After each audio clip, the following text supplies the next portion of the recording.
Hello, everybody, and welcome to Chalkcast episode number 28.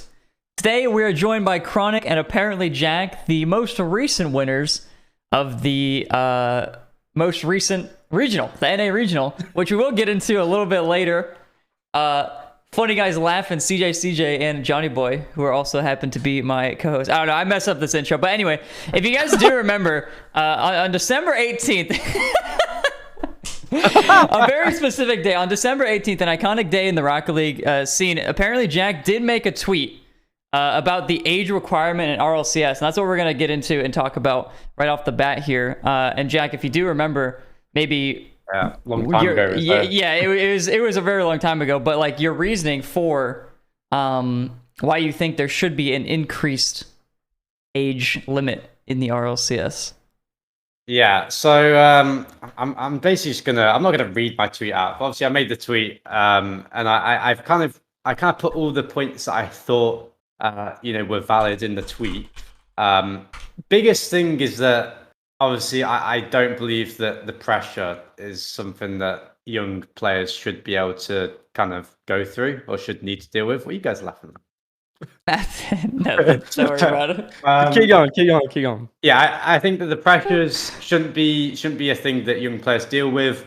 I put stuff like huge contracts and business decisions. Of course, players that are like 17 or 18 years old, they're still going to make mistakes, but they're not going to make like as many mistakes, in my opinion. I think you do have a lot of kind of maturity in those 2 years. But for me personally, and from what I've seen, the ages from 15 to 17, I think is quite big. And if you're pushing that to 18, it's even bigger, right? I think like org and management side, I think dealing with players, of those higher ages would be smoother and easier. Also been seeing players drop out of school around those young ages, which I don't think is a smart thing, personally, in my opinion. And I just think that we shouldn't really be encouraging, certain 13, 14-year-olds to be playing, 7+ hours a day of Rocket League to have a chance of achieving their dream. Because obviously we only see the people who've actually achieved it, right? We see the kind of the minority, right? Yeah. And that's the biggest thing. We don't see all the people that haven't made it. You won't hear of, right? True. We all just see the success stories. And people don't think that. People think a good career in Rocket League or a good career in esports is like, they won a major. That's a good career. But like realistically, at this point, a good career is making a regional. You know what I mean? Like even getting there is ridiculously. The chances of that is just so small that we shouldn't. I don't think we should be kind of encouraging young players to be putting in those hours. Yeah. So my question is, Chronic, what do you think about that? I've read a comment in as chat. As a 17-year-old yourself, what do you think about that? I just read a comment in chat that said, Chronic sitting here like he's gonna cost me my job. And I thought that was funny. But so like as a young one, because I got pretty good at like around 13, I'd say. I had like even those just 2 years until 15, like felt so long, and then actually didn't end up playing until 17 anyway, but that's besides the point. But like it did feel so long, so I feel like I don't even know what I'm trying to say, honestly, but like that would also like discourage a lot of players from grinding. What would it be like? What would it be like, Chronic, if right when you're 14 years old, 14 and a half, and you're looking forward to playing RLCS? Because we have to look at it from both perspectives. You had that anticipation. You're a prodigy. You're 13, 14. You're killing it in NA. I don't think enough people talked about you when you were like really, really good. But what would you have thought if they just randomly raised the age to 16 or 17? Or I 18? honestly might have quit like completely, just because like I feel like after waiting that long, it would have just absolutely sucked to just like have to wait another 2 years, because I had been like waiting for so long, and it just like. But I also can't really like argue against all the points that Jack brings up, because they all just like make sense. But from a like feeling standpoint, I wouldn't want it to change, just because I'd feel for all the people who are like on the come up and want to play and have been waiting. Mm-hmm. do you think hypothetically, if the age gap already was 17 or 18, think of Rocket League like a regular sport, then like the 13-year-old kids aren't going to be like, oh my god, it's so far away. It'd just be normal. Do you know what I mean? Yeah, but the problem is it's not like like that. Like yeah, go on.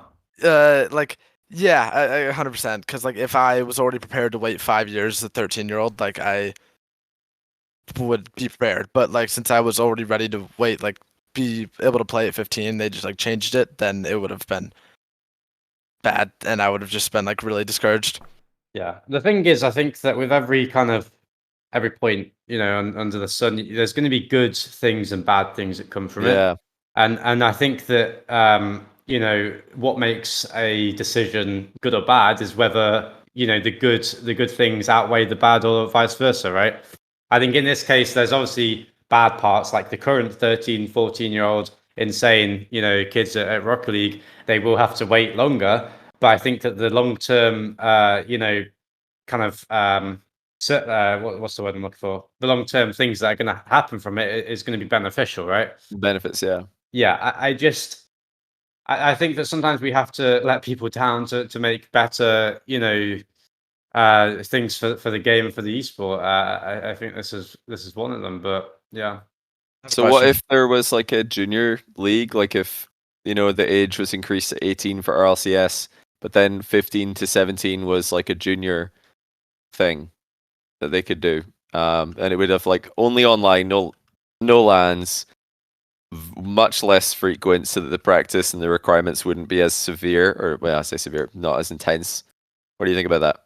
I mean, the obvious thing that most people will say is that then they'll just be grinding for that, right? They'll just be grinding the same amount of hours for that. But obviously, with what you're saying is that the prize pool would be far less. The benefit, the things that they can gain from it would be far less. But the competing aspect is still there, right? Yeah, there would still be regular. I mean, right now there's so many competitions for RLCS, but it would be. I'd say less. If in my ideal world, I think that there would be a much less regular tournament for the juniors. I think that it would need to be, infrequent, because you mentioned one of the. I think I agree with this. One of the problems for the current young players is that they have to play so much during a very important part of their life where they've got to study and focus on their personal life. So socialize. One of the biggest things is the social aspect. Like some players really do struggle. Like I do believe that really struggle because you don't have the same experiences. If you're spending all your time indoor or in like focused on something, I do believe that you don't have the same experiences. And I spent a lot of my time away, not spending time with my friends. Like I missed out a lot on that. And I think hopefully I've turned out fine, right? But I don't believe that that's the case for everyone, right? Yeah. Maybe in some aspects, But I think let's not jump to conclusions here. But yeah, but I think the majority 15. Go ahead, keep on. No, please. I finished. I was just gonna say, like, I think like 15 is like a massive year in people's development. So can I throw a number at you? Can I throw 16? Can we settle on that? Can we just move it up 1 year?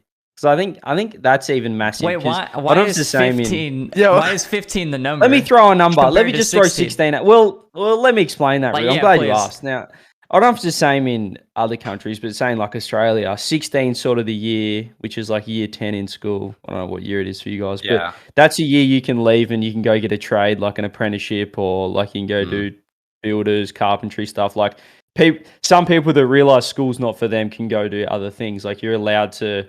You can. I think like school's like mandatory until 16. College? Is it college for you guys? Oh, that's on like the sort of. Yeah, we have college. Stuff, basically, not like the university. Yeah. Like, I don't know. Like obviously it's different. Yeah, we have countries, college. That's what we call it. The after school education after high school. In the UK it's university. I think in the US it's college. But yeah, like you've got technical colleges for like trades and physical jobs. Maybe like welding, for example. You could do that, like CJ's saying, at a younger age, like 17, 16, but not 15. So yeah, I see what you mean.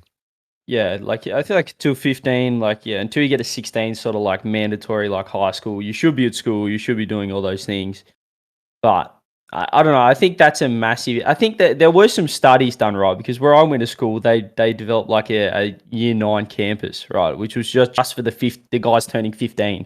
that year level, because apparently, particularly in boys, that's the year level, like when I guess you're most developing. And I think they did some studies where boys are more likely to go sort of off the rails or, you know, divert off to interesting paths when they're 15. So they had this like, that's it. They have this separate like campus, this separate, I guess, facility just for like that year level. So they just sort of hone in. You just sort of like that year's more about, you know, learning about each other, you know, finding about yourself, who you want to be, who you are, stuff like that, rather than just learning about maths and stuff. And I actually found that you don't really really know good. what you want to do a lot of the time at that age. Yeah, you don't really know what you do or like who you are, what you like, your purpose, like that, you know, all those sort of intellectual, spiritual questions. And I found it really good, just like that sort of stuff, just developing as a human being, not just, you know, trying to get book smarter. So I think it's massive. And then you see some 15-year-olds that are, you know, straight into RLCS, and then they're like, oh, who cares about school? Like, this is my life now. And so many, you know, a couple years later, there's so many people where, you know, I ask these pros, you know, I don't just go, hey, do you have any friends? But I'm saying, like, do you hang out with like your IRL friends? And they're like, I don't have any like friends, like IRL friends, or I don't have any friends from school because like this is my life. Like all my friends are online, all my friends are Rocket League. And I'm thinking like, wow, like that is crazy to me. Like you still want to, like the fact that they didn't really have that social life because they shut themselves out and just played Rocket League for some of these like such important years. Although it might benefit their career now, I want to say that they're like underdeveloped because that's like a terrible word to say, but like they just haven't quite had the same life experiences, which certainly does hurt them later on down the road. So I think 15's a big. I think if we go up to 16, I think that could even be a big gap. Just 1 year addition, 1 year added on. You think? Maybe. I mean, it's hard. It is hard. Like, well, is the biggest argument like the development of the actual kid themselves? Like, is that the biggest thing, or is it like org decisions? Or I've got other ones wouldn't, for sure. Go on, Johnny. Yeah, I mean, actually, no. I wouldn't, you know, list them. I couldn't really do that. But I could give it a go. Like, you know, give a tier list. Oh, well, here's one of them. So much. I think. Sorry, I just want to get this point in. I think that like for like general, like for like stuff like scrim times and just making the league more professional. I think that stuff like that, like allowing players to have better like schedules would be a lot easier if you had everyone over the age of 17 or 18. Because most of those players will be out of school, especially if they're over 18. It's fine for them to be out of school, right? Because your education can be done at 18. You know, of course, some people can go on and do it, you know, further education, but you can just drop out, right? And that would be fine. And they'd be full time, right? You can do scrims from like 11 till 1, and also maybe 3 to 5, and you're done. Your day's done, right? And that's more like a work day. Like that's way, in my opinion, way healthier and way better. I think it would not only improve like the health of players, but also just the level of play. I think teams will get better. I think players will get better from this. Like everyone's argument is, oh, we're not going to see the best players in the world. I think the level would increase. Yeah, I think the level would increase. You know, so yeah, go on, Johnny. Well, I was going to add as well, like, and this is more of a toxic take, I suppose, but you know, when I mean, none of us when we were like 15 would probably have been the best, you know, personalities for. I mean, some people are, you know, one of a kind, but you know, most people are not going to be the best personalities, and it is entertainment. We're in an entertainment business as well as an esport. So you know, I feel like the content side as well as the competitive side would benefit a lot from having an older age requirement, just because you'd have more interesting people, because you know, I'm sure a lot of the viewers are watching this thinking I can't really relate too much to, you know, some of the very younger players.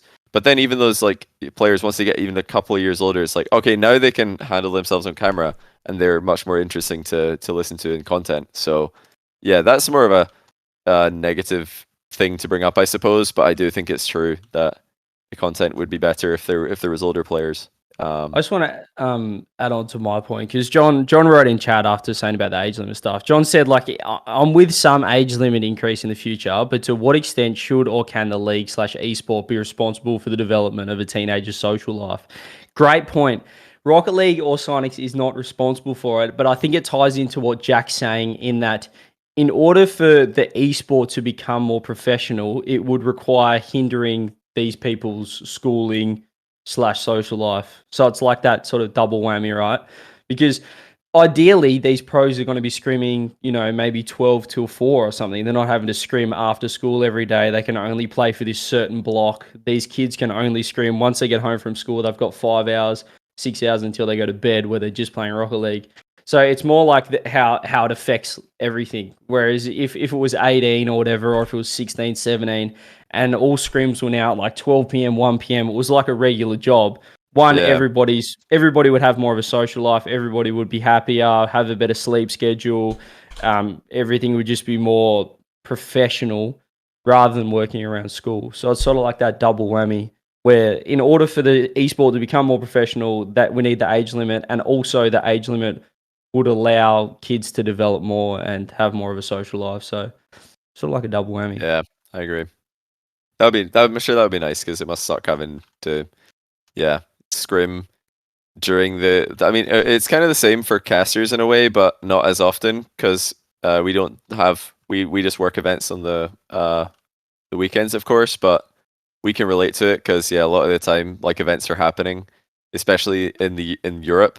Like, if we're working an NA event, events are happening when all of our mates IRL are out. And they're like, "Oh, are you coming out to dinner? Are you coming out to do whatever this weekend?" You're like, "No, we're working." So it happens every day that there's scrims for players. All their friends are going to be out, like, hanging out, and then they ask, "Oh, yeah, you're going to come out?" Nah, got scrims. It's just it might not seem like a big deal, but it is. I think that's important. Yeah, no, I agree. For your mental health and for your social life. You can't neglect those things, and it's being forced to be, a low priority just by the fact that the age limit is 15. Really, the biggest thing, as you said, because everyone's working around these kids' school times, is that when you start hitting 18 and then these people have all this free time, now Rocket League's your full-time job, you're still not doing anything from like 9 a.m. till 3 p.m., 4 p.m. until scrims anyway. One, because like a rank scene's pretty dead, but you can't scrim because everyone's at school. So everyone's like, "Oh, I'm going to be able to do so much." But instead, you just start sleeping in. Like, it affects the older people now because they're having to work around school time so much. Like, you're just losing, like, it's just so inefficient. No, it is. Your day doesn't start until like 1 or 2 at the earliest, because that's when people get on ranked also. And in NA it's worse. I swear I don't get, like, some lobbies don't start until like 6, 7. It's crazy. Europe's a bit earlier, but it would be way. I think it'd be way better on most points. So Chronic, what do you think about a junior league? If you had to play in a junior league for a few years, would you do it? Because you said you would probably quit if you had to just not play RLCS. Would you stick around? Well, would you, if it was like a low time requirement, not that often, but there are events where you can win money and prove yourself? I think that would be probably enough to make me stick around, because I'm not gonna lie, like, as a player in school right now, I kind of only sleep like 5 hours on school nights, and like, what? I'd like, I definitely, it would be nicer if I was in school and I was able to like be full time, and just like, I would really love scrims were at like 12 and I could just be home and stuff and like take advantage of my day. But I kind of just like go to school, come home, scrim, play Rocket League, do homework, just repeat. But I mean, I don't like hate doing this, but I do think it's like, I can't like argue that it would definitely be better for people like to increase the age requirement, because it would be better for people to not be in school. Yeah. I mean, it's also easy to not hate it when you're doing well, right? Like, yeah, that's true. Like, imagine the players that are still scrimming, because there's players that are trying to go pro that scrim the same amount as pro teams, by the way, which is crazy. And also, they're never going to make it. Half of them, not even half, like 90% of them will never make it. So it's like, I don't know. I actually had this argument the other day with my chat too. How like a lot of the bubble players like play more than like a lot of the pros. Like people think like the pros are putting in the most hours and that's why they're up there. But like that's usually not the case. A lot of times the bubble players are spending a lot more time sitting there grinding ranked, whatever. Didn't people say that about a lot? I feel like a lot of people have said that about Aqua recently, because didn't he play like a lot when he was on the come up.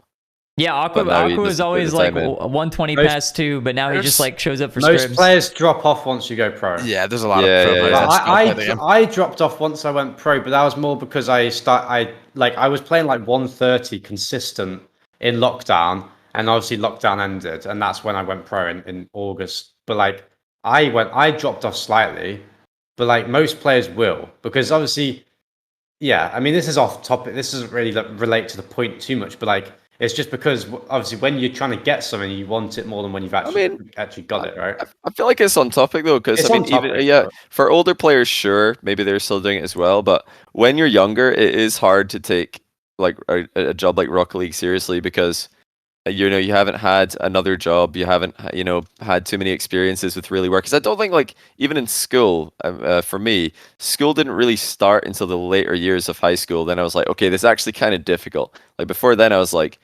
never studied, and don't listen to my advice here. This is just bad decisions I made. But yeah, never studied. It was like way easier than the last 2 years of high school, where I was like, hold on a second, I could fail this. I did fail this. Hold on, this is tough. If you just like drop out of school as early as you can and go straight into Rocket League, you've literally never done anything like difficult. If you've never had a part-time job, nothing has been challenging. It's just easy. So you're like, oh man, life's simple, right? This isn't hard at all. Oh cool, I got a 5-figure contract from an org. Monthly salary is looking pretty good. We made it. Let's just chill out and grind is over. We did it. It's hard to have a perspective on what you should really be focusing on. Yeah. But I think it's all related. I think CJ, you ended up bringing up as well. I didn't want to bring it up earlier because it was kind of a segue in a way.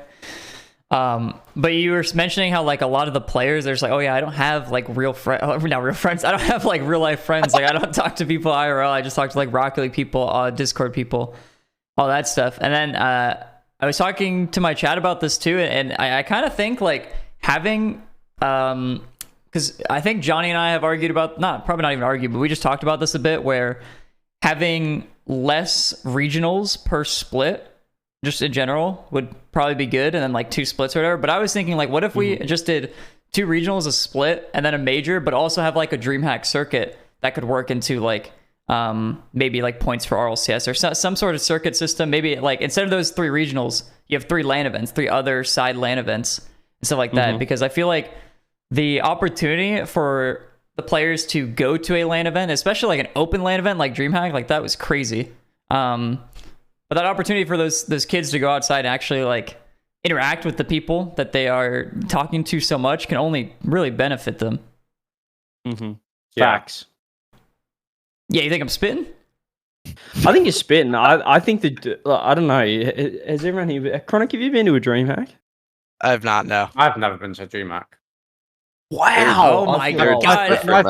My first LAN was the first LAN I played at.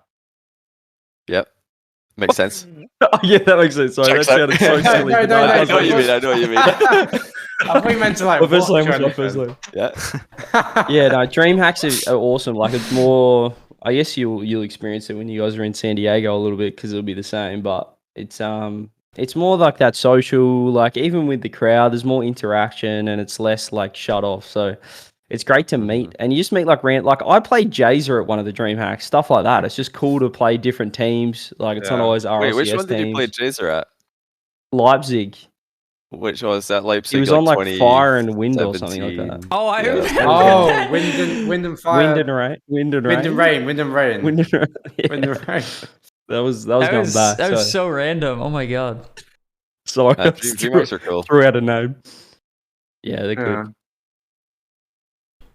Yeah, I feel like there's a chance for that to happen. I mean, that could be tied into like a junior league in the future. DreamHack or like those kind of one of one events where they're not part of RLCS could maybe be like a lower age requirement, I guess. RLCS could be higher. There could still be LANs for younger players and a circuit for younger players, like an RLCS version for younger players, I suppose. So do you think like less online play is that one of the factors, or just more LANs, Rizzo? I think it'll be extremely hard to fit in more LANs with the current schedule. So I think like if you just remove 3 of the regionals throughout the year, you're going to get 6 weeks worth of time to actually just like place a LAN event in any of those times. If you're going for 3 events or whatever.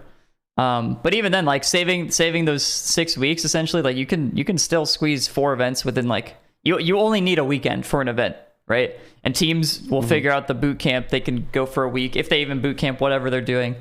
But they will figure out that part. But like you truly only need, like Sonic's end, they only need a weekend to plan an event, or like they only need a weekend. I'm sure it takes a lot more time than a weekend to actually make the event.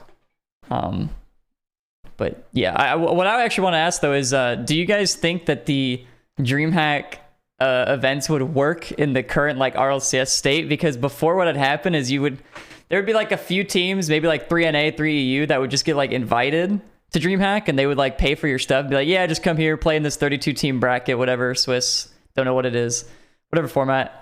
But now it's like, and then every other spot was open, so like 6 teams would be invited, and then every spot was open. So like, do you think that's even possible in the current landscape? Because like, if you look at NA and probably EU as well, you know, NA has like 16 teams on orgs, and then EU I think has like 14 in this regional or something like that. So is something like that even possible? Wait, what are you saying? Sorry, I'm confused. You think the problem would be that there's too many teams, or you don't think the teams who don't qualify would bother going?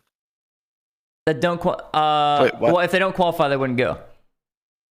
So that you just think so? Because back in the day, a few teams would qualify to go, get like paid, right? Well, no, I don't. Or they'd get their flights and hotel for free. They would get invited, but the other teams, like there would be like spots left, and they'd say, if you show up, you can play. And so teams would fly over and then like sign up. So only the invited teams got flown out there, and every other team. I thought that there was some like qualified teams would also like. There was a couple of events. There was a couple of events where there was qualifiers for it. Like I remember OCE had one. It was Montreal. They had one spot invited, everything paid for. But apart from that, it was like CJ Link. Like you just message him like, "Hey, we want to go," and they're like, "Yeah, no worries, we'll reserve a spot for you." Like that was pretty much it. Wait, so you'd have to pay for flights and hotel? Yeah, everything. Yeah. You had to pay for it. Unless you were like one of the invited teams. There'd be so many. Yeah, but hang on. What's the limit of the team? Because nowadays it was big. It was like 32. 32 teams. Yeah, it was huge. But like only 8 of them would be flown out or something like that. Or like I think it was 8. It was like 3 from EU, 3 from NA, then like 1 from OCE, 1 from SAM or something like that in the later ones. But 24 of the teams would just fly out themselves and try and win. I mean, it'd be cool, but I mean, obviously, a couple of the teams were not sponsored, right? So they just literally flew out themselves, the players. But like most of the teams had like an org, the teams who would go out, who would fly them out. I think. I think it would work. Why wouldn't it work? What's the drawback here? What's your cutoff then? Right, there's 32 spots, or are you just saying make it 64? Yeah, let them fly out. I mean, let them fight. Yeah, you want to come and okay, Google Flights, you know, Booking.com. There's the links. We'll see you there. You know. I guess Rocket League is much bigger too as an esport as well, and so like, so I think I'm thinking like. The venues were big, but the Rocket League sections were like pretty small. Mm-hmm. They were still like a big part of the event, but they were like, it was just like this roped off area with like 32 PCs. They're not 32 PCs. Like what is that fucking quick math? 96 PCs. And then it was just like this area. It was just like an absolute sweat fest of like teams just like scrimming. But it was, I don't know, it was super cool to just be able to like walk over and see what other players are doing. I mean, it's super similar to like how the major is, right? Except probably like much less serious. So it was much more laid back. And then you just like walk over and be like, hey, you want to go get like food or something? No, and then... Do you remember Valencia when like Valencia obviously is in Spain now? The Spanish Rocket League fans were going mental whenever they would go and stand behind the team playing against the Spanish team and just start distracting them. Yeah. There's also the crowd could stand like right behind you too. Yeah, that's crazy. Yeah, it was. I don't know about that. That was a little bit much. I thought that was maybe a little bit gamesmanship. I'm fuming. Yeah. I think rightfully so, because they were just distracting the teams they wanted to lose. So that was something. That was something to witness. That also happened to us at DreamHack Dallas because we played Monkey Business first, which was like Dead Sadie's team. Yeah. And so we were playing like right on the edge where the rope was, and so all the Monkey Business fans just stood behind us, and they had like horns and like something to bang out, like a drum or something. They're just like banging it. They're just going crazy right behind us, and we're like, oh my god. And then we immediately got scored on game one off like a kickoff, and they just went fucking ballistic. Like they just went absolutely crazy. We're like, oh god. You won, right? You won. Yeah, we did win. Yeah. That's incredible. They've got all of the strats. I don't know. I think there's a solution there somewhere. But you see, like one thing to bring it back to the whole like 18 plus RLCS thing. Would it need to be like gradual? Like 1 year they put it up to 16, like CJ said, instead of 18. Just like see how that goes. Test it out. Maybe it's gone good. John said in chat every 2 years put it up by a year. But I'm like, in 6 years' time we're going to get to the the age. Like, I mean, I hope roughly esports around the six years' time, but like I don't know. It's tough because you could also just do it instantly and then just grandfather all the current pros into it. So then you just have all the pros that are 15 to 17.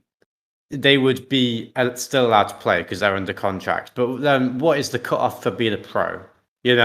Is it a certain rank of team? But then if you're just below that threshold at, in May 2023, just for that 1 month, you're below that threshold, whereas you've always been above it, then you just get screwed for no reason.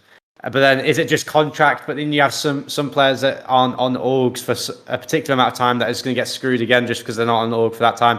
It's like, how do you distinguish what a pro is? So it's hard. It's hard. I think 16 would be the easy one to do short term, and it would have immediate benefits. I think because also one other thing, you know how when the open format became a thing, like the open circuit format instead of the closed league, and suddenly there's like tons of new players, all of a sudden at once. I don't think that will continue to happen now that the talent is kind of consolidated in this new format, the open format. Of course, there will still be new teams, new players every now and then, but not at the rate that we had in RLCS Season X and last season, 21-22. Like, you're not going to see just like a whole pile of 15-year-olds come out next year and dominate. It's not going to happen again. Like, that only happened in RLCS Season X because a lot of the teams in the league were not the best 10 teams anymore. They were just like not the very worst team in the league getting auto-relegated, They were kind of holding on due to the format. So you're not like it wouldn't hinder a metric ton of players to up the age to 16 anymore. I don't think.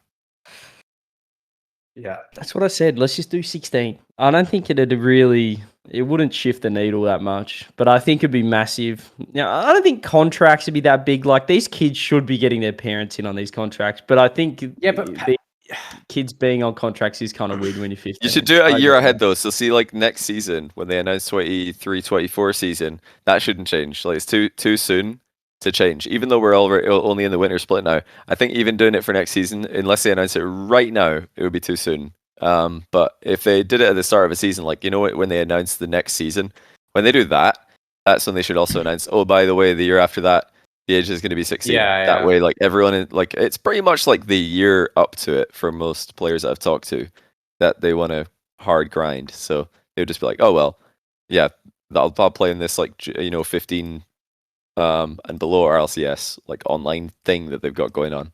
Yeah. So they'd have to do it in advance, announce it in advance. Mm-hmm. Yeah, agreed. I still like. What would making it from 15 to 16 even do? I'm kind of with you. Like I don't think it does much. Like I'm just like. I think it does. I think it does quite a lot. I mean, CJ's point about the whole that's when you're allowed to leave school. That's the youngest you're allowed to leave school. In the UK and in Australia, it must be the same. I don't know what it is in the US. But at 15, you're not allowed to be out. No one's unless it's like you're almost 16. Pretty sure it's 16 in the US too. You can drop out of high school. I think it's simply the point is that it's easier to do it to 16 because it's not as much of a huge, not as much of a jump, but of course 18 would be better for many 18 reasons. would be. I think does everyone if everyone agrees that 18 is better for all of the points, then surely each year coming up to 18 from 15 is just going to be gradually better. It's just the fact that 16 is easier to pull off right now. It's you can't just make a jump to 18 and say, well, even all the pros, if you're 15 to 17, you gotta go. You know what I mean? It's like you can't do that. It's just like the next best thing. I don't know. I think that at any age you play up to, you're gonna see benefits from all the points we talked about. They might not be as much as beneficial, as it would be if you whacked it up to 18, but it's still gonna be gradual, right? Now let's say we threw a random number out there, maybe 25 years old, or maybe we think 26 years old. What would we think about that? Yeah, we could add a AP league as well. Yeah, 30 plus. I could see you making close calls, Rizzo. Yeah, that'd be pretty good. I think I would feel good doing that. But look, when you say it's not a big jump, Chronic, it's but it is, because then you could say the age limit's 15. Why isn't it 14? That's not much of a difference. It's 14. It's why isn't it 13? And then you can just keep going down or up either way. It's sort of you can always just go what's the difference between 14 and 15? What's the difference? 13. 14. It is only a year, but it's you can make the argument with anything really. I mean, it's almost a 7% increase. It's huge, Yeah, big increase when you think. When you're talking with players so young, every year is a lot. I do believe that. The person, I was at 15 to 17 is a huge jump, or 15, even 15, 16, or 14 to 15. It's I do think that you kind of become a new person each different year at that age. Yeah. Yeah, it's interesting. I've not heard anything that would suggest that that's actually something that's going to happen before anyone is panicking. And any of our 15-year or 14-year-old Rocket League prodigies are like, "Oh no, this is daunting. This is all theory." Yeah, and just the last point is that someone says "Oh, Jack, if they raised the limit to 18, you wouldn't have been able to play when you did," and that's exactly why I'm saying this. Because if I started at 18 and raised this point, everyone would be like, well. How's he know, or all that. I'm saying, I what I did. I'm very lucky to be where I am. I think all the pros are very fortunate to be where they are. Of course, they work hard, but luck is involved. Is that I dealt with all the pressures and I got somewhere, and I still sometimes were was it worth it? Of course now I think it was worth it, right? But back then you still have doubts. Imagine if I didn't even make it. You know what I mean? Imagine if you didn't have any success, then it's 10 times worse. It's 10 times worse. And that's the players you're trying to protect. You're not trying to protect the current pros. That's not who you need to be protecting, right? It's the players that are wasting time, unfortunately, Yeah. Look, we could go on for years, but I think we've pretty much covered our points. I think even Rise mentioned sponsorships and stuff like that. There's a lot of things that could happen, but at the end of the day, one of the reasons why this game is good is because it's E for everyone. It caters to the young audience, and that's why we're going to be the biggest esport in the world, baby. However, speaking of the biggest things in the world, North American regionals, more like international regionals. Firstly, congratulations, boys, on another victory. I want to firstly ask you, how do you guys make it look so easy? With the greatest respect to everyone else and yourselves, you're not mechanically just better.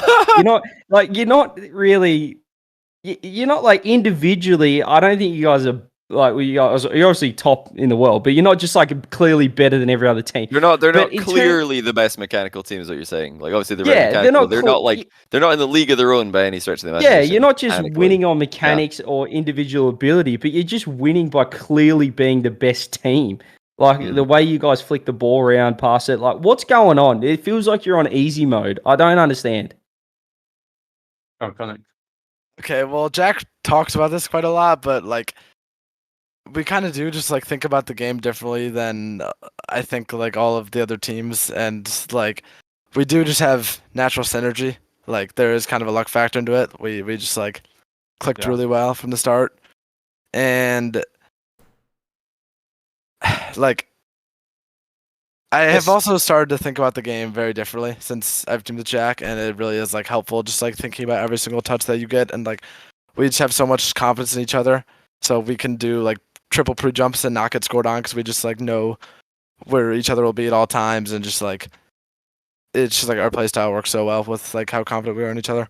The thing is, like, because I keep saying it, and I see comments, and of course it's not all the comments. It's like 0.5% of comments. It's like, oh, he's so arrogant saying that he thinks more than all the other teams, or they think more than all the other teams. But like, I'm not trying to be arrogant. I just think that we have been, like we talk about how to play the game when we're not even scrimming. Like, just we text each other all the time about how we should be playing certain scenarios. Like, Chronic, we do that, right? Like, we just talk about like randomly in the morning we'll wake up and say something. It's like, I don't know. I just think our the way we want to play the game is just slightly different.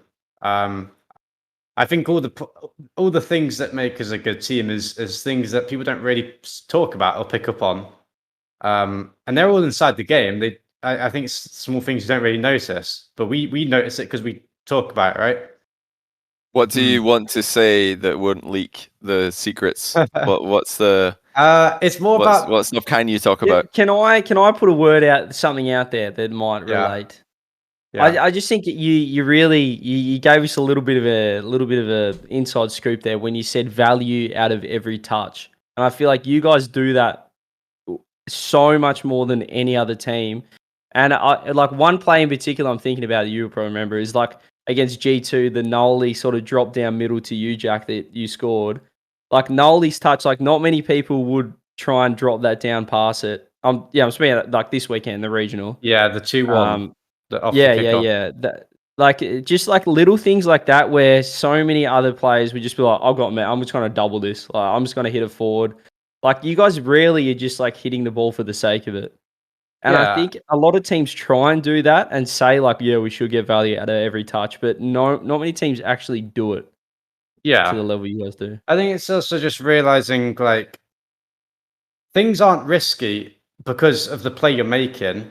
That's the play. The play you're making itself is never risky. It's what makes a play risky is like all the other kind of like resources, like what I call resources on the pitch is like positioning and boost is the biggest thing. It's like what makes a play risky isn't the actual play itself, right? So all these risky plays that people see us going for aren't risky in my eyes because the time you pull it off at, you can't be capitalized on.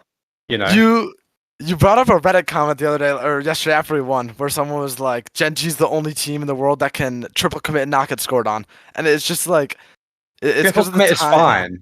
Triple committing is fine. I love that. I love that honestly so much. I feel like this. I always get roasted by my Twitch chat for saying this. Like I'll be doing a view party and a team will double commit or a triple commit, and I'm like, it's fine. Like that's probably good.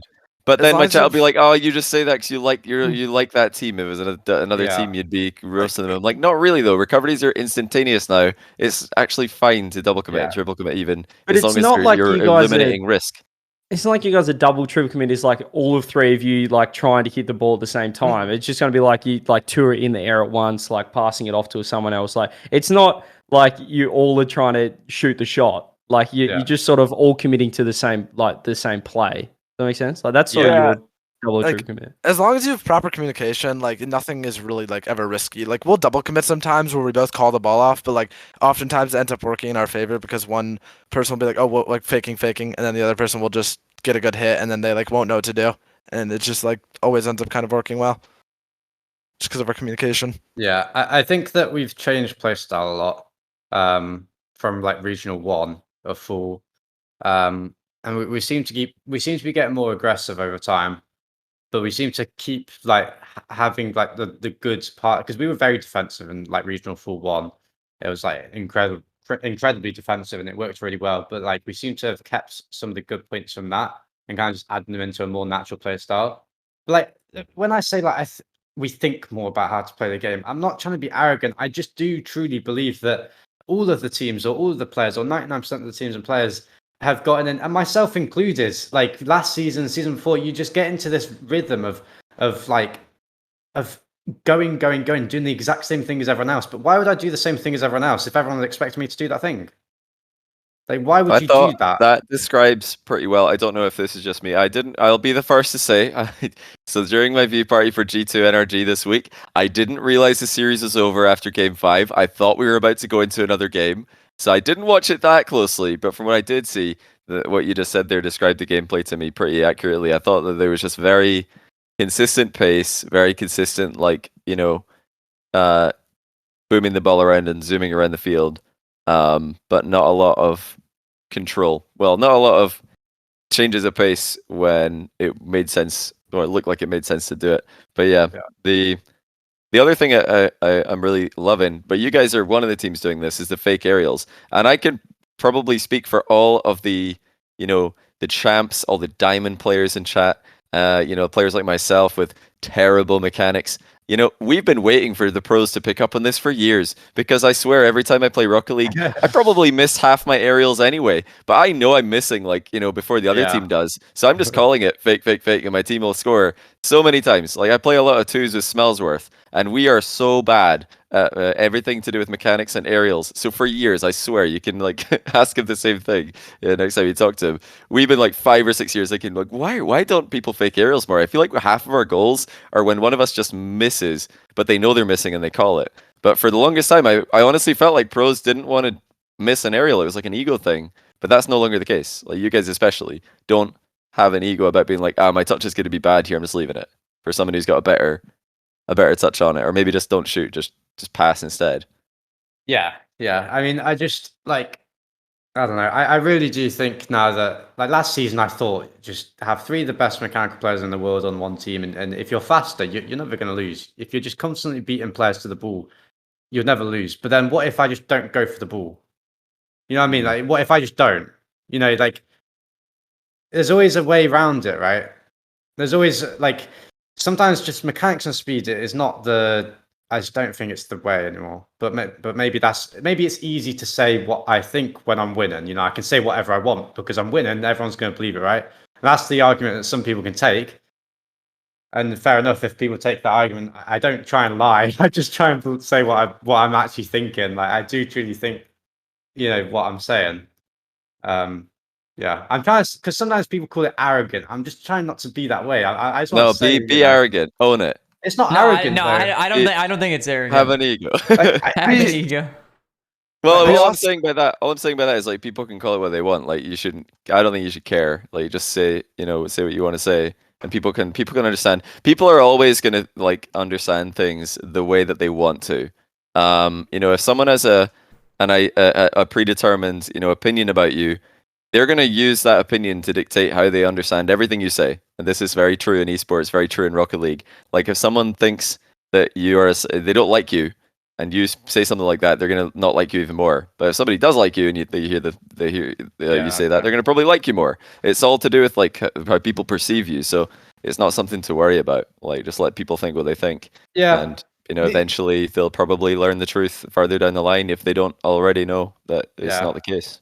The other thing is just that I've simply gotten more comfortable. Since moving to NA, I've just gotten way better as an individual player, right? I was gonna say that too. And it's we all have incredibly. And the past week and a half, when I kept saying we were really struggling in scrims, because we were, and in rank, to be honest, I just could not control my car. It was affecting the way I saw how plays would play out, and I felt like I was starting to lose my, because I do think that I'm really good at kind of seeing what's about to happen before it happens, right? And I was starting to lose that. I was like, what's going on? So what I'm trying to say is that I'm sure we'll do bad at some point. It's inevitable, right? And I won't have that same opinion anymore because I won't see it. But right now, the past few months, I've just been feeling like the game is I see the game a bit differently than I used to. Yeah, it makes sense more. It used to me. I never saw it this way, but I'm sure I won't see it this way forever, right? You know what I mean? Yeah. Why do you guys think that you don't have that playoff invincibility? No one's even close to beating you guys in playoffs the last 3 events. Actually, I guess Team Liquid at the major were the closest, but everyone else apart from that, so out of the 9 or 11 to 10 series you played now, have been very one-sided. Why doesn't that happen in the group stage or in Swiss? What's going on for you guys there that you can't replicate your immaculate playoff performance earlier in the tournament?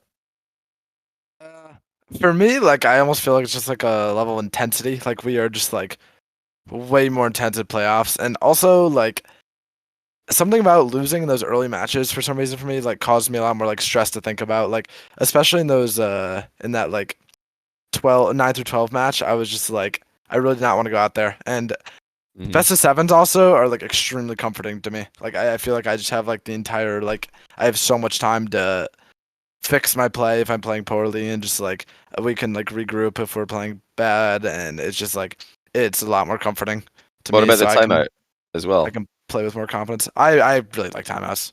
Like especially against complexity, like we genuinely have a pretty good like mental and can like talk about stuff once we like when we are doing poorly, and like against complexity after we got like destroyed that game, we called a timeout and like just talked it over, and we were able to bounce back pretty quickly. Yeah, Jack, you actually got up during that timeout. Now, was that the end point, kind of get up and like walk around a little bit, or were you just going to boil the kettle? Because obviously you are in the kitchen, so you might have been making a cup of tea in the timeout. Like, what was going on there?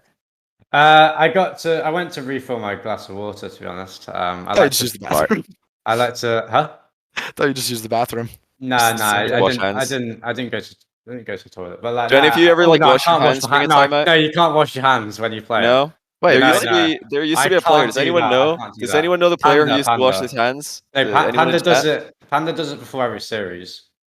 There's another player. I remember. Like I used to have a player Sebadam on my stream to play ones, and he'd sometimes say BRB in the middle of the series to go wash his hands. He just felt like his controller was getting grimy, so he'd be like BRB, wash hands, middle of the series. No, I just went to get water and like stretch a bit and just kind of like take a reset really, because we basically spoke for 10 seconds what we needed to talk about, because we were basically after like 4-5-0, we started talking about what we needed to fix anyway, and we were like, oh, do we take a timeout because we've already talked about it? We were like, yeah, because we just need to like break the momentum a bit. And I thought it was smart. I thought it was a good timeout. Most of the timeout was telling each other to laugh and smile, if you remember, Chronic, because we got really serious and tense. To answer your question though, with the playoffs and the early stages of tournament, we're never as good. We're definitely never as good. People I mean, in most tournaments, our Swiss has been fine. People really, really did like to harp on about that, about how bad we were in Swiss.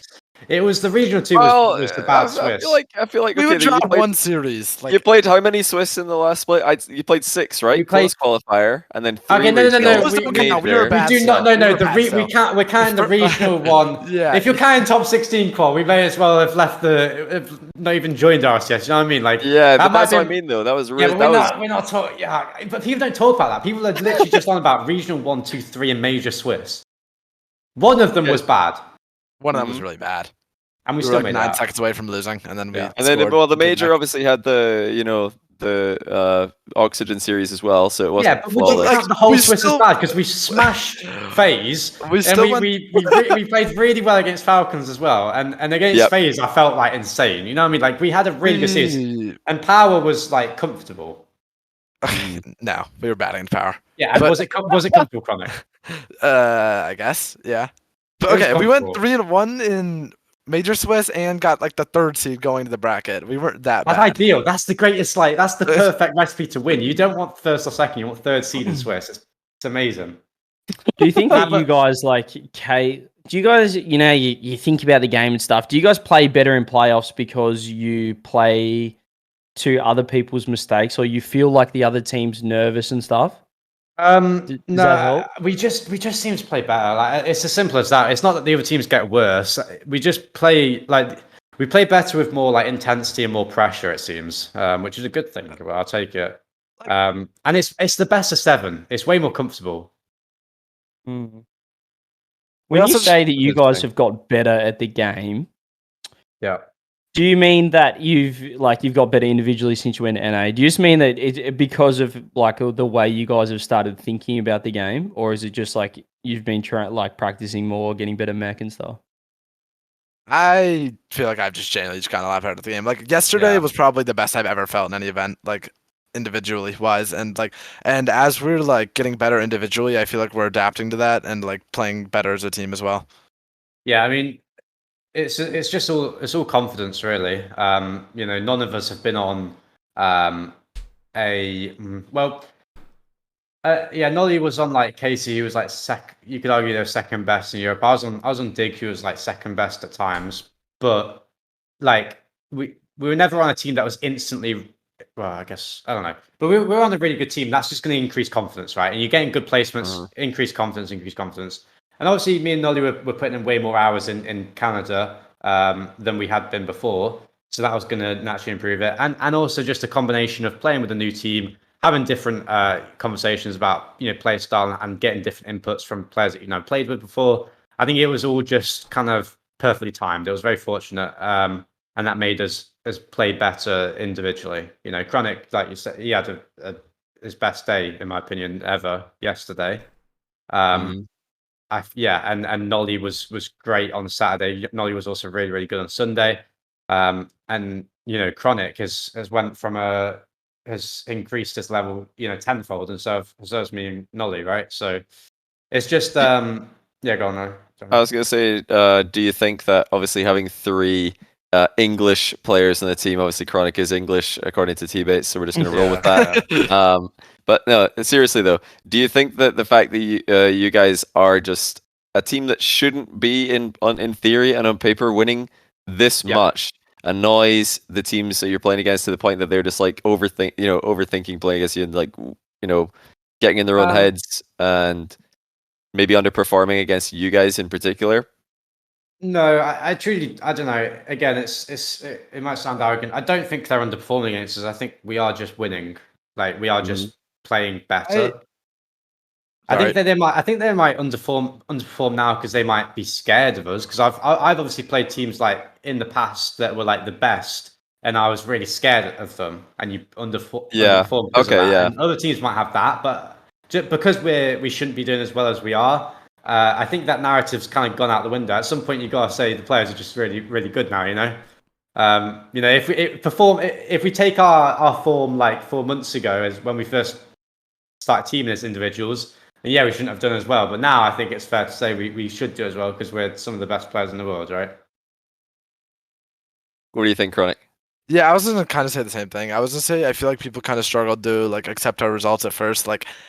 I would cheer like every single event until like our major win. Everyone was just like, nah, they're just gonna bomb out. It's gonna end eventually. But like, I think people have kind of accepted that we like are just we're playing well and we're like a good team now. I did feel like a lot of teams and players didn't like us at the start, or like. I think they still don't. I think a lot of teams agree. I think a lot of teams do they like you now? I do agree. I think that. I don't know. There was something about us moving over it. I think that I don't know. Some players didn't like that, or they didn't like that people thought we would do well.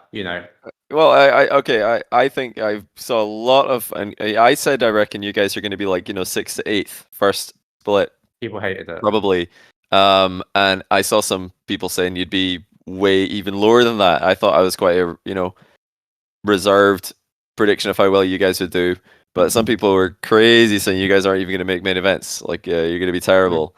And I don't think it's just because Nolly and Jack came from Europe. I think it's also because Chronic, all of a sudden he's just having all this success after being a bubble player. So that probably like annoys players who have been above him, like thinking I'm better than Chronic. And now he's beating them and they're winning events. So it's like a perfect storm of success that I think has to annoy. Like, it's got to be annoying when you're thinking, come on, we can't let them win again. And they just are. You guys you just keep winning.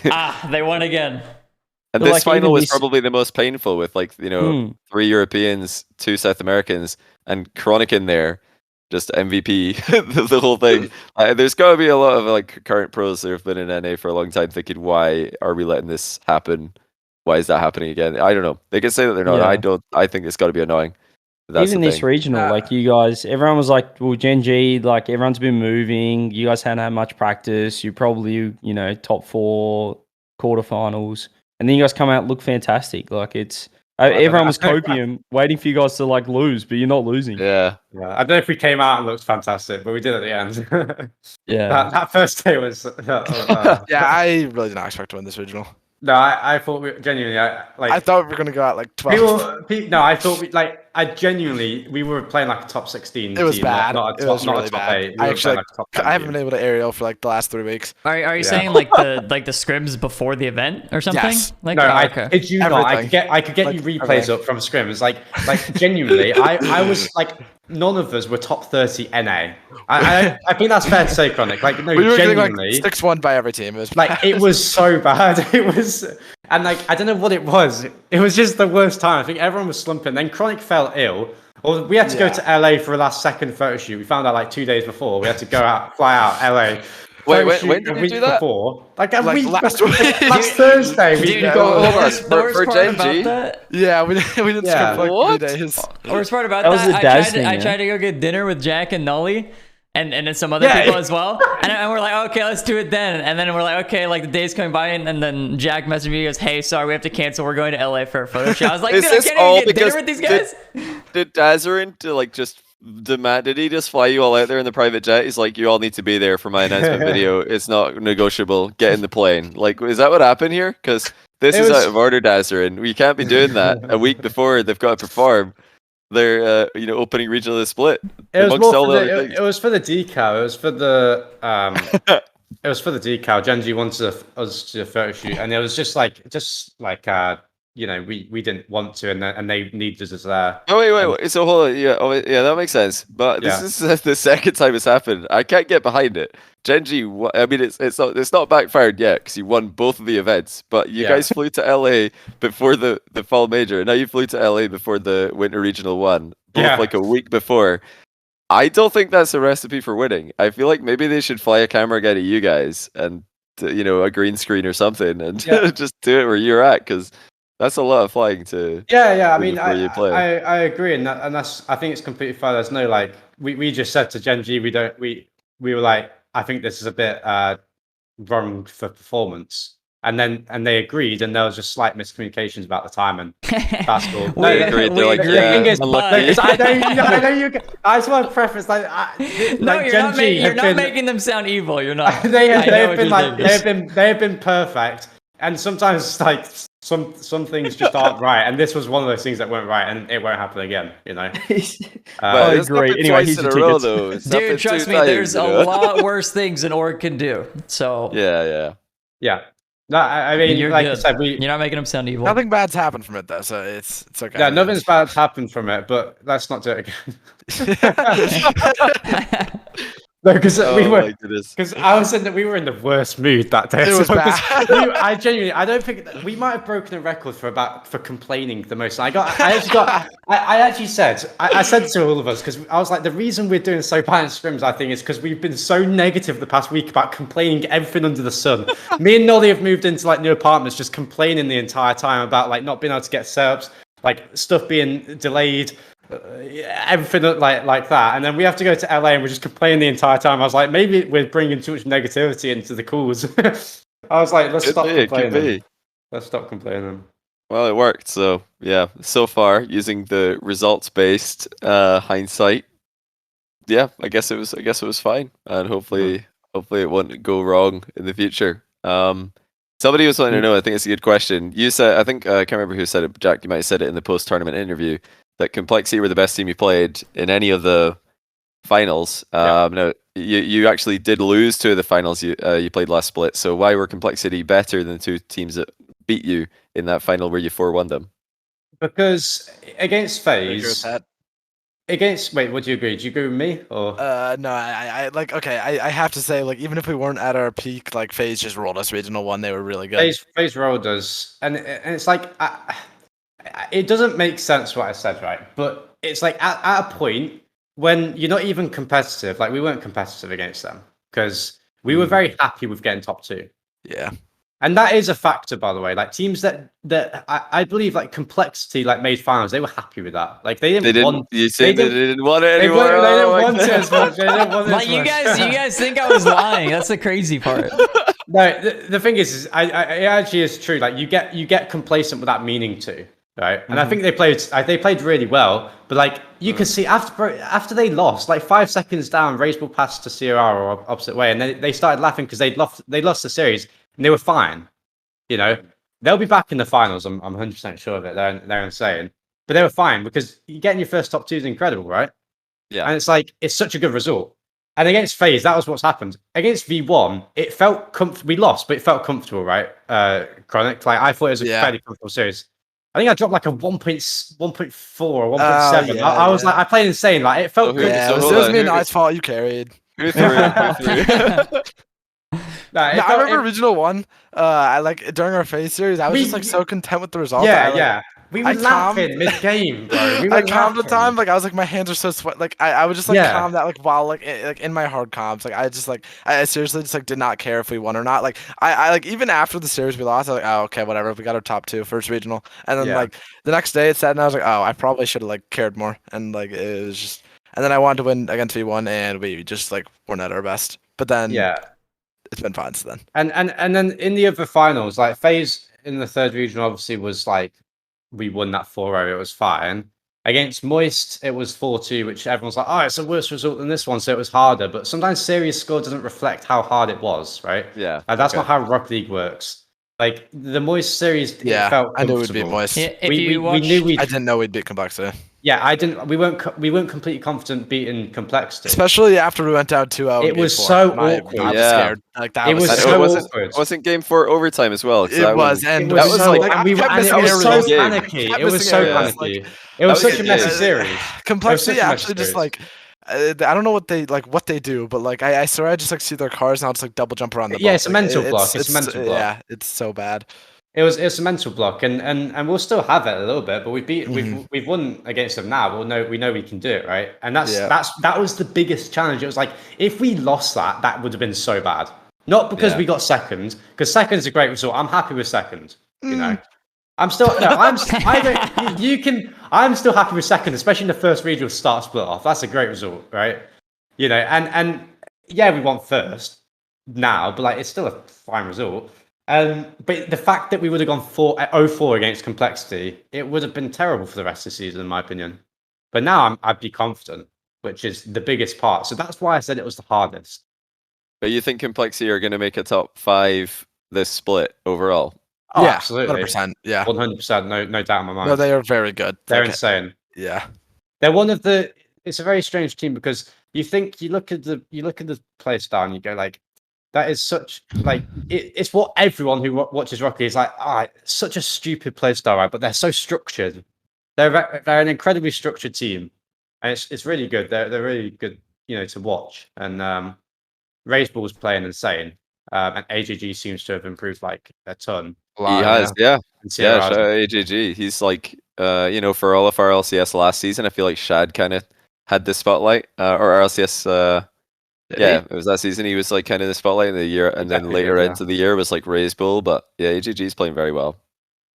Yeah, no, AJG's playing great, but Rizzo for me is the best. Yeah, I feel like Rizzo took over like the spotlight on that team when he started to play ones. I swear he actually got like so much better. It's during actually like the Gamers 8, during like the Gamers 8 time when he was just like 3v1ing series because he was just like such a god at ones. It was like he just like evolved. Well, Chronic, you know me. I can't think that's a coincidence. I'm not programmed that way. I have to think there's a correlation there. But what do you think? Is that helpful, or for players like Rizzo?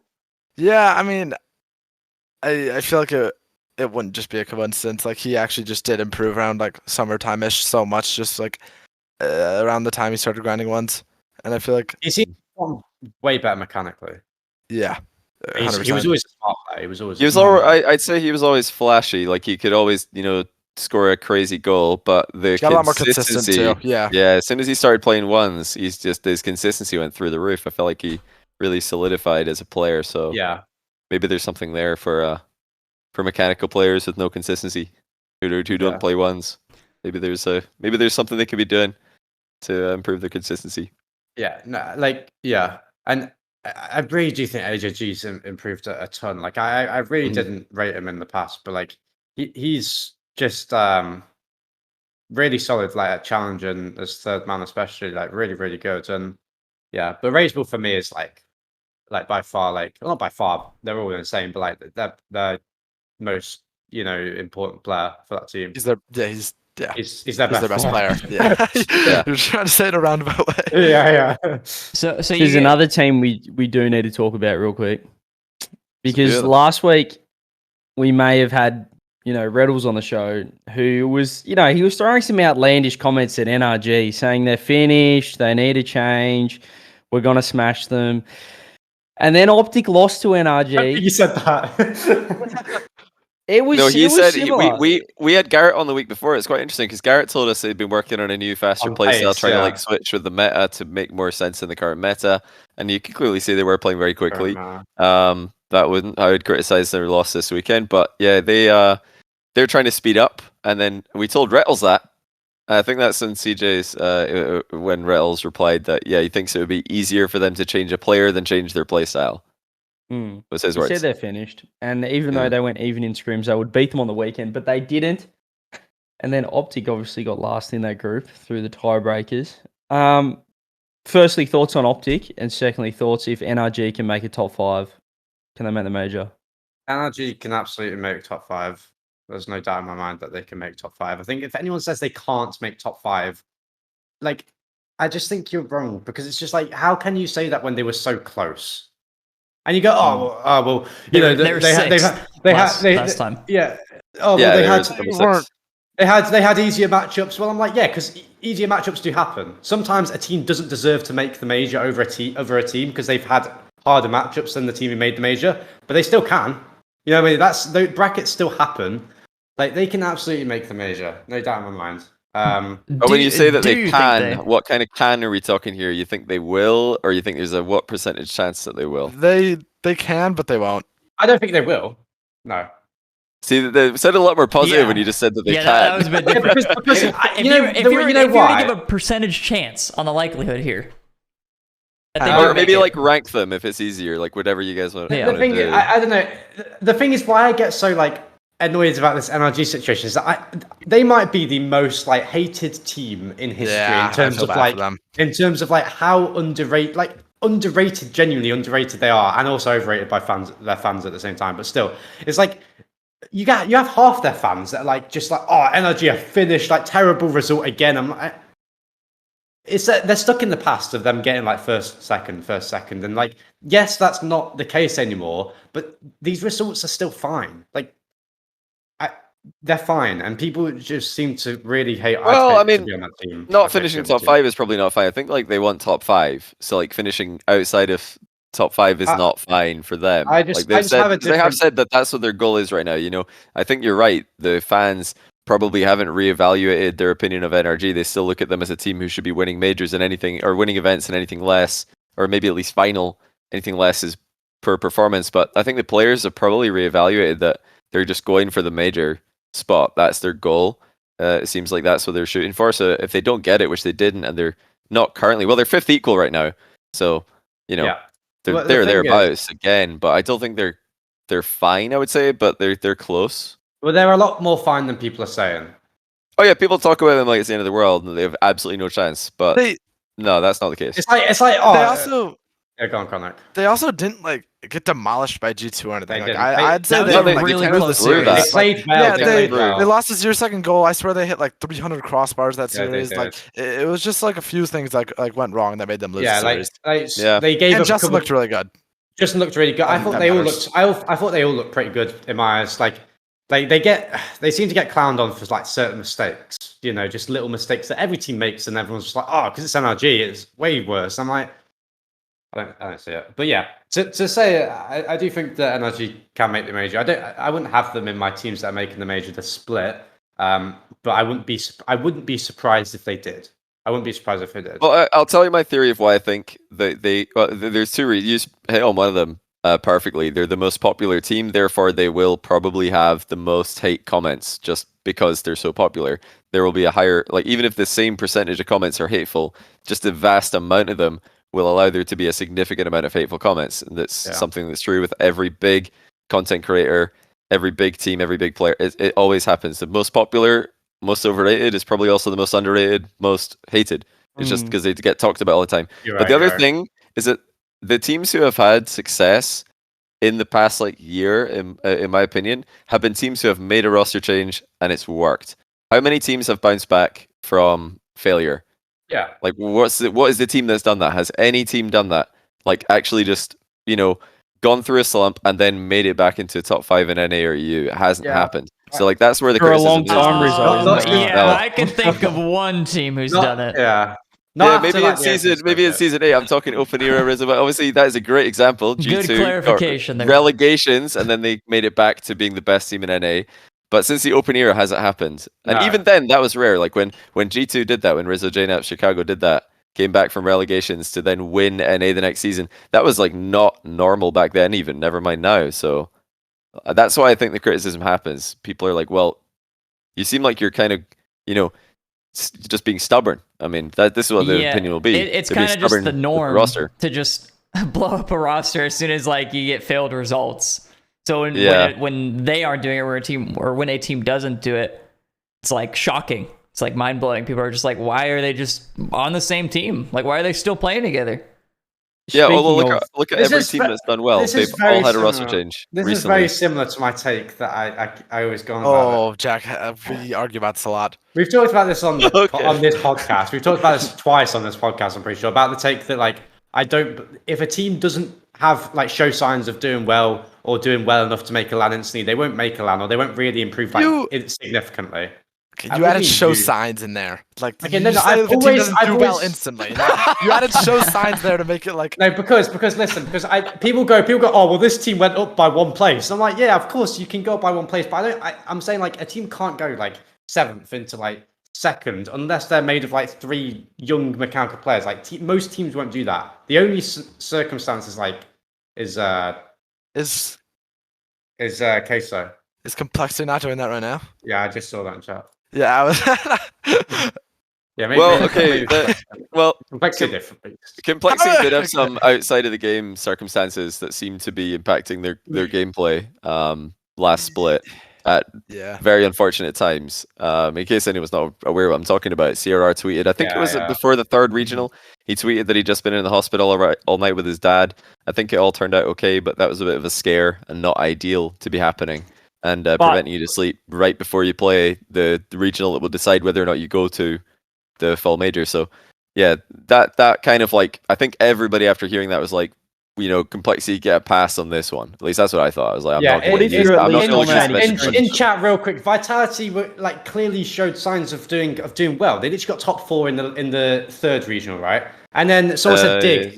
Dig made a roster change. What do you mean I'm easing up on the take, bro? Dude, when the first time we argued about this, you were if a team doesn't do well immediately, they're never gonna do well. I swear that was your take originally. When you say well, Jack. By the way, my teammates are the 2 biggest gaslighters in human history.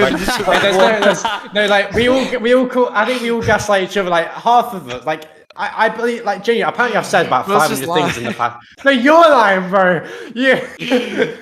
Oh my god. I'm pretty sure you did go with an outlandish take, but I think you didn't believe what you said. You sort of went a little bit far. Yeah, but when you say that, when you say do well, do you mean that it has to be tournament results? Or what if, because Complexity, from what I've heard in NA, have always been very good in scrims. So what if this team that you form are dominating scrims, but you haven't? Yeah.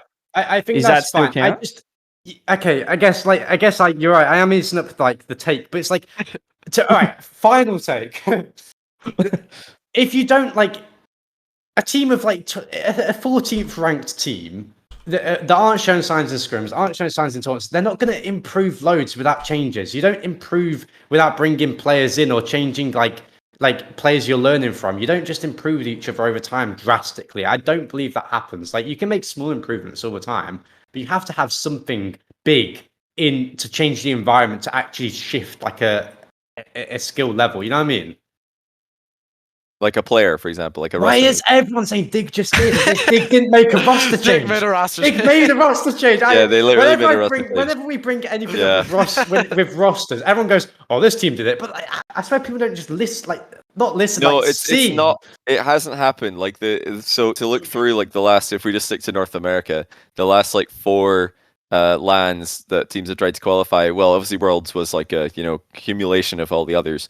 But Spring Split, None of the teams that made it were teams who had been through a slump and then rebounded. It was, 4 teams who made a roster change recently and did actually all the teams that made it to Spring Split last season from NA had made a roster change in the past, split or two.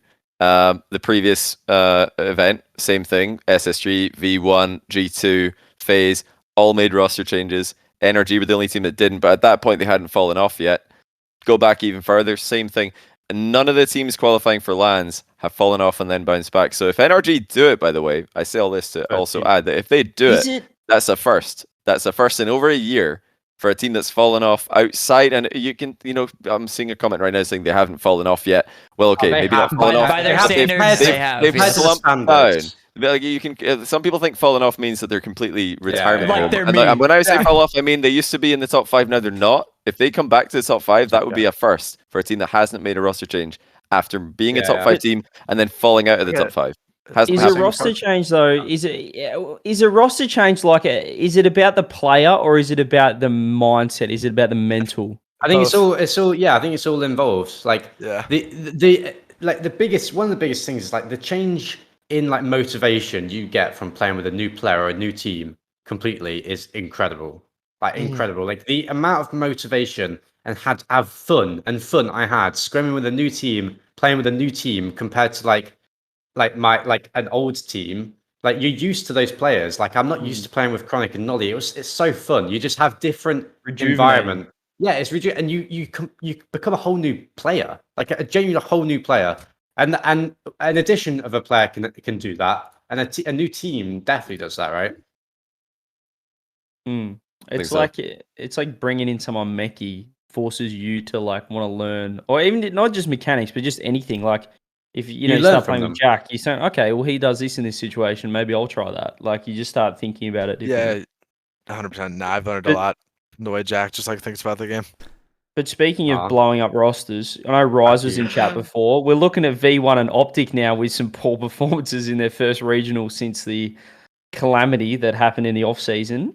Is that the factor? Is that why they performed poorly? The almost roster change into staying together? You never know. Like you can never speak. I never like speaking for teams. What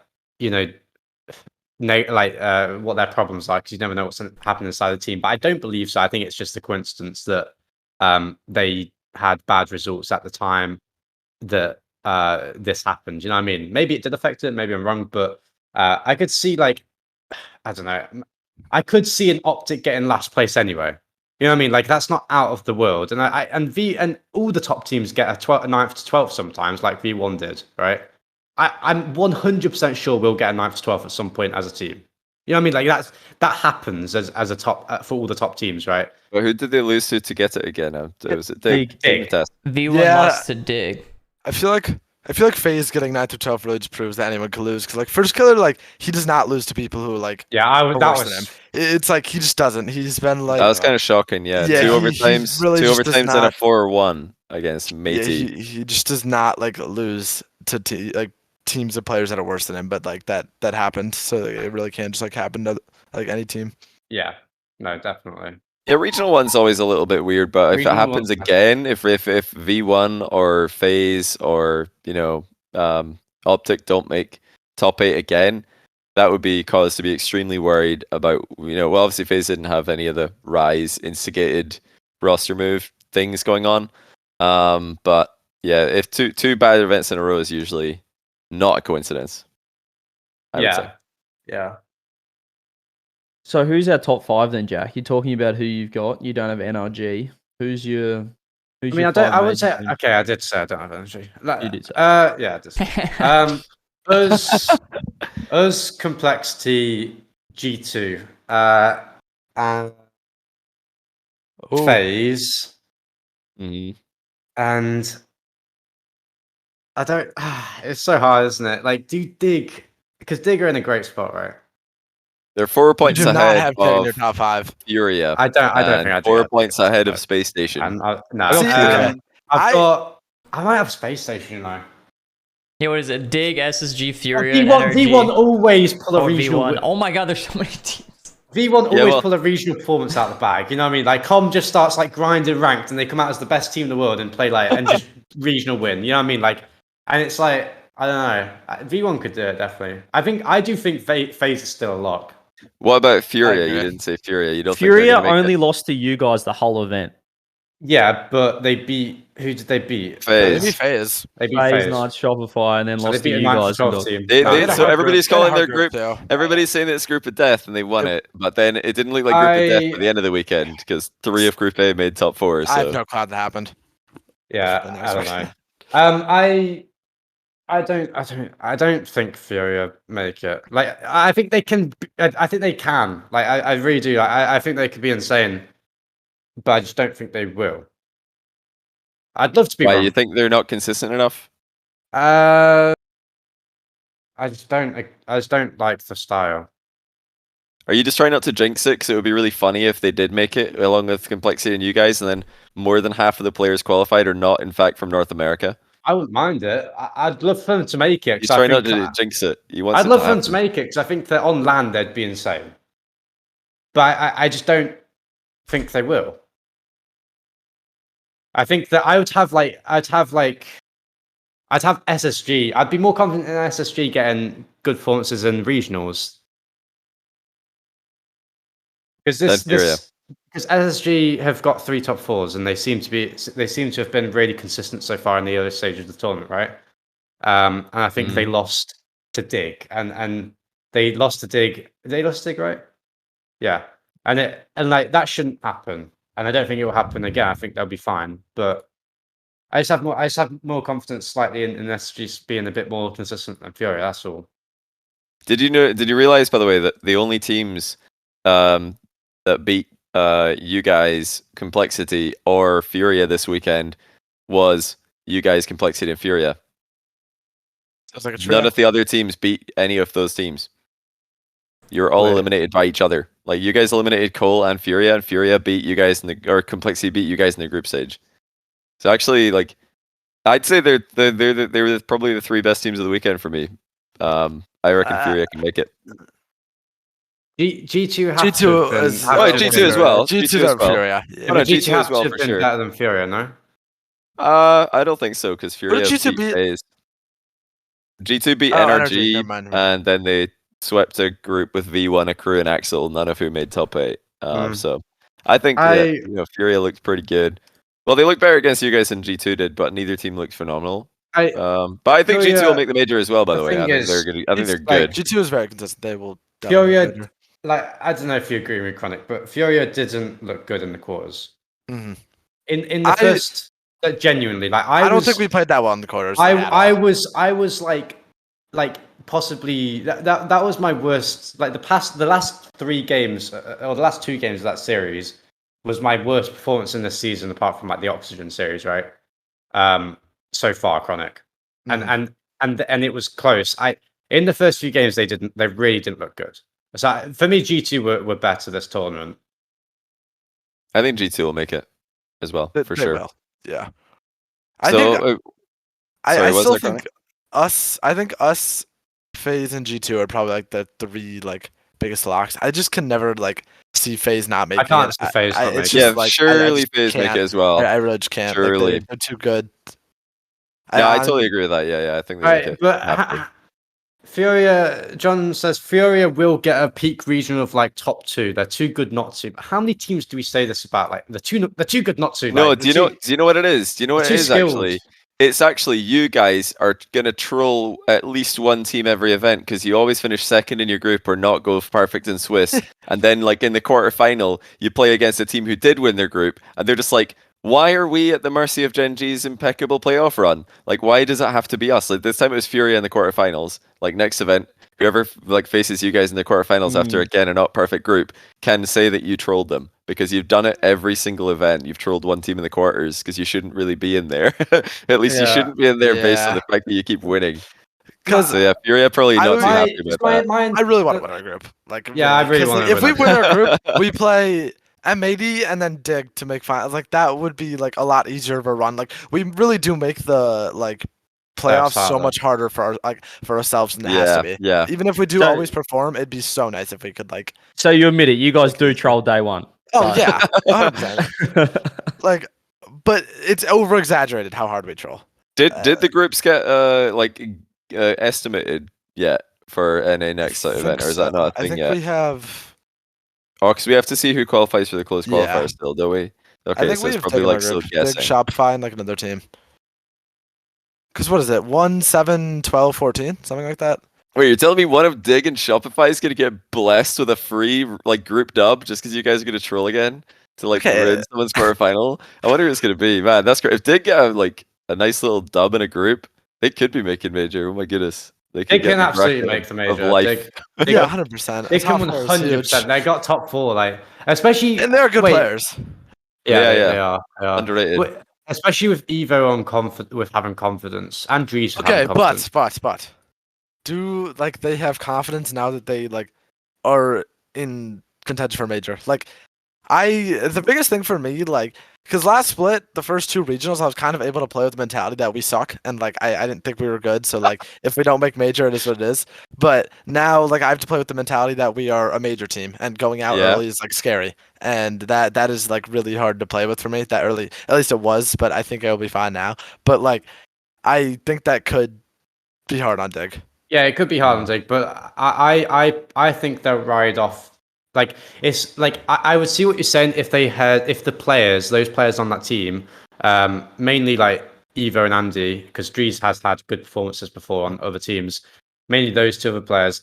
I think I'd see what you're saying if they had already got previous top 4s, but this is their first ever, so I think they'll ride off. They'll be on such a high. You know what I mean? They're just it's happy. Regional high. Whenever someone wins a regional, they just destroy everyone in scrims. Yeah, exactly. You feel like you go onto the game the next day and you're the greatest player to ever grace the planet. All 3 of you are, and it's ridiculous. And it's the same thing for players that get really, really good results for the first time. When I got my first top 8, I felt invincible, and the next day started destroying everyone. You know what I mean? It's the same kind of thing. I don't know if they'll be consistent enough for the second or third regional though. We've got before we run over here. There's one question before we do a little speed run the world of what else happened this weekend. Jack, you said at the previous Chalkcast appearance that your boys Gen.G now the Elevate now wouldn't lose all season. They lost. Oh, Jack. So you really dropped the ball on that one, buddy. I just wanted to the thing is that I don't. I mean, I'll say again. I don't think they'll lose again. I saw because I don't think they made it. I don't think they made it public, but obviously I speak to the. I'm surprised they didn't make it public, but I get why they didn't, because it's an excuse almost. But I saw the conditions they were in. You should have seen it. Have you seen it, CJ? Surely you've seen it. Yeah. I mentioned on the cast last week they had i3 computers. They were on i3 PCs. They were on 144 hertz. They were sleeping. They were sleeping on the mat. Wait, have you seen it, CJ? Wait, it's just not public. This should be public. I don't know why it's not public. Vert has to tweet this. This is class. It's so funny. It's better now. Johnny, the mats you get in PE at school, the blue mat. It's a crash mat. I swear it's to God, crash mat. It's the real thin ones, this, that thing. They were sleeping. Oh, he's not a floor mat, actually just this. The one. Yeah, but they're still a little bit foamy. Like a yoga mat. Yeah, a little bit foamy. Like a gym floor. No, type thing? I don't know. I didn't get a high definition thing, because where they're staying, it's terrible, man. I'm not trying to make excuses on their behalf, because I do believe that the team deserve to win, and they're a great team. Apparently they play well, but I don't think they'll lose again, because the conditions they were in was Kami's computer, I said they had he had a Core i3. His computer was genuinely it was one of those designer PCs, but it must have been from 2009, because it was made out of a speaker. It was like an old radio speaker, a wide, this tall, and it was a tiny little Core i3 thing that was this high. Oh my days. This wide. I heard that he couldn't run a Twitch stream in the background. Also, no, he couldn't run a Twitch stream at all. It was they weren't gonna. I'm still surprised they didn't win. They've got to tweet this, or they've got to at least save these pictures. I don't think Core i3 because this team is the most vulnerable to getting clowned on.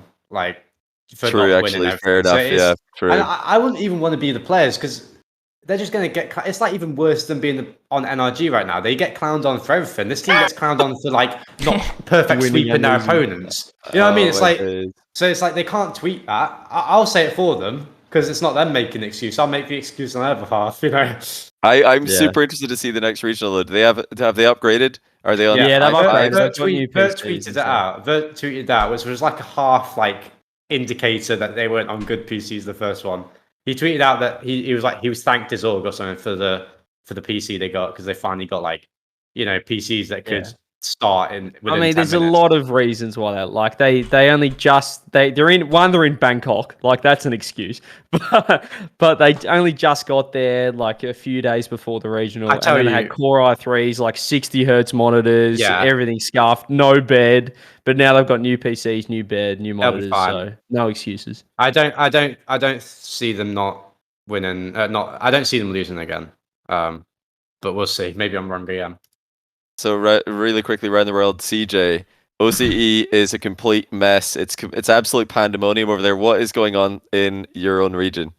Absolutely ridiculous. If you didn't tune in, I don't know what you were doing, but obviously there's a 3-horse race right now. Ground Zero is a new team because Super Lockie got kicked. We know KCP, the Pioneers, Super Lockie got kicked. He joined Ground Zero, which is him and Fiverr and Kaka, a couple of mechanical boys, but never on top 2 teams. They're a brand new team. They only just formed. And then they smashed Pioneers. So Super Lockie smashed his old team, absolutely obliterated them 3-0 in the groups, which meant that Pioneers, because of seeding, had to play Power in the quarterfinals. And Pioneers, after getting smashed by Ground Zero and looking terrible, beat Power, who everyone expected to just grand slam the whole regional, just to win every single regional this split. They lost in the quarterfinals, which is massive in terms of points when it's only top 2 make it. For top 2, yeah. Yeah, no, I would not want to play in that region. That's horrible. So they're basically now 2 placings behind, second, and 3 placings behind first. And then Ground Zero basically swept the entire regional. They beat Pioneers in the grand final. They dropped 1 game for the entire regional, including qualifiers. So they went 30-1. Super Lucky was mad about that as well. He was tweeting about he's going to go 30-0 and he only went 30-1, so he's pretty disappointed. At least they got something to improve on for next time, I suppose.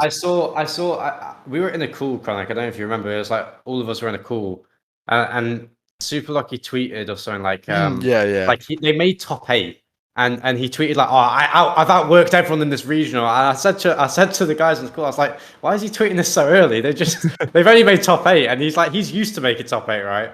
And I was like, that's a bit overconfident. And then he just went and destroyed. He won, so it's fine. That would have been a great reply. Yeah. Did they look good? I didn't watch, to be honest. They look like the best team. They look like better than any OCE team from last split. Look better than Power. Just didn't put a foot wrong. They basically should have gone 30-0. They were the best team since CJ's Renegades in OCE. So we're in for a treat if they make the major. But elsewhere, MENA Rule 1, they got their new player, beat Falcons in a community tournament running before the first event, met Falcons in the final and lost. They got swept. Falcons looks good. Mental block. Yeah. So a bit of mental block maybe, but also Falcons look really good. Khaled was getting a bit more aggressive. Did you watch that one, Jack? I did, yeah. I just think Falcons are better. I said this. I think I'm pretty sure I said it. Sometimes I forget what I say, but I'm pretty sure I said that I think Falcons will just make the major again. I just think that they're a better team still. And people start to write them off very early. It's they made the roster change. Rule 1's there's undoubtedly going to overtake them, and maybe they still do. But I think Falcons will be fine.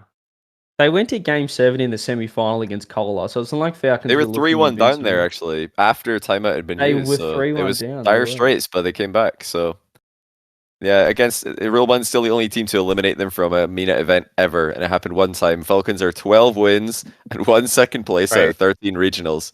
That's so hard, dude. 12 wins and 1 second place out of 13 regionals since MENA's been added to RLCS. Whenever people think about the level of MENA, put to one side, no one else is doing this. It's crazy. Nah, it's not like the level of MENA is low either. It's I